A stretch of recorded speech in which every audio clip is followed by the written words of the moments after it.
राम राम राम राम. तुमचं भांडण होते इनी बाईचं यायची पोरगी कशी काय वागून राहिली आता जशी दिली तशी वागवत हो. तिथे शिकवून दे ना बरोबर. पहिलेच पोळीचा कोपरा लांबून टाकला. झाला काय पहिले स्वयंपाक भाजी कशाची केली हो? भाजी सून दिली भाजी कशाची बनवली वांगे की बटाटे? इन बाई साठी पनीर वांगे बनवली.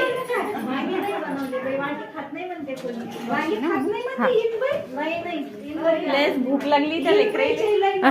इन बाई चटकेलाय इन बाई मला कोणत्या पनीरची भाजी खायची. पनीर आमच्या घरी नाही पाहिजे. मुलीला चांगलं चांगलं करून सासूला खाऊ घालते. आपल्याला वांग्याची भाजी आवडतच नाही. म्हणून आम्ही पनीरची भाजी बनवली. नरम नरम पाहिजे. आता